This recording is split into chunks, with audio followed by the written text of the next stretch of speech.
Today, most trips in Europe are actually using different modes of transport, but these modes of transport are in very few instances really connected.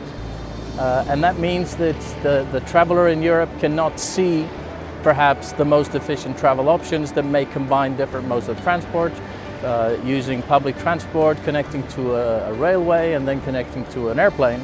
And what we're trying to achieve is that these options are available, that they can be seen, that they can be booked, so that the traveler can choose the most efficient option, both in terms of travel time, but also, and perhaps most importantly, in terms of the environmental improvement that this would mean.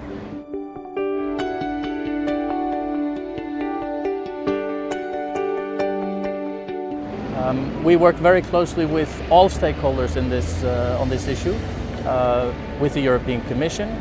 We help them and we are requested by them to assist in finding good solutions. We also work very closely with the rail sector, who has a very, very important role to play in this area, and hopefully together we can find good solutions for Europe.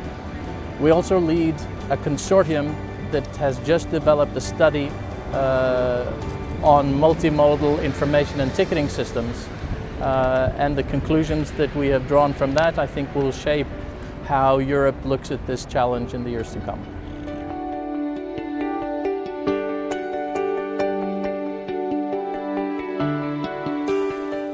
We're a technology provider. There's a number of challenges that are of a technological nature, but essentially we found that there are no showstoppers as seen from our point of view. But of course you look at all the other stakeholders in this industry that need to be part of making this a reality. They face some serious challenges that need to be overcome. The rail sector is facing increased deregulation. That's a big change for them. The European Commission is faced with defining their role and the degree of intervention, how to support with the one hand and how to guide firmly with the other. I think we have a good dialogue with the stakeholders in Europe. I think we are increasingly seeing a common agenda, and we try to facilitate the dialogue and the commonality of views.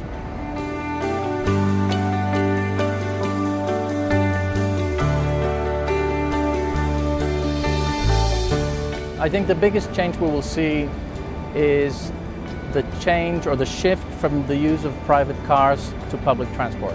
If we can make available public transport, more environmentally friendly options, we believe firmly that we can move a significant part of what today is on private cars to more environmentally friendly alternatives.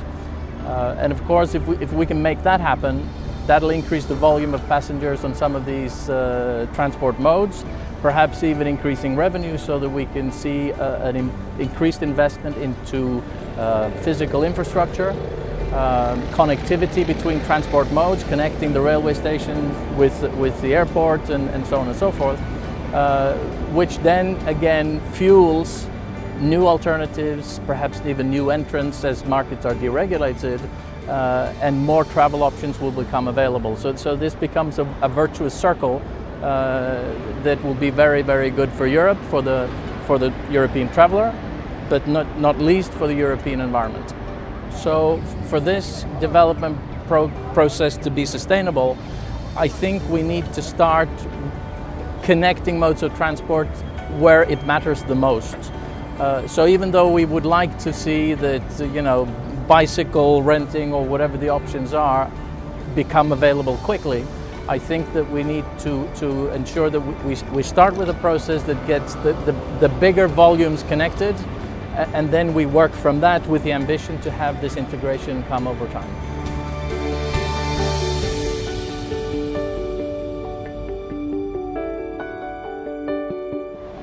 We will be the enabler of multi and intermodal travel solutions across the globe.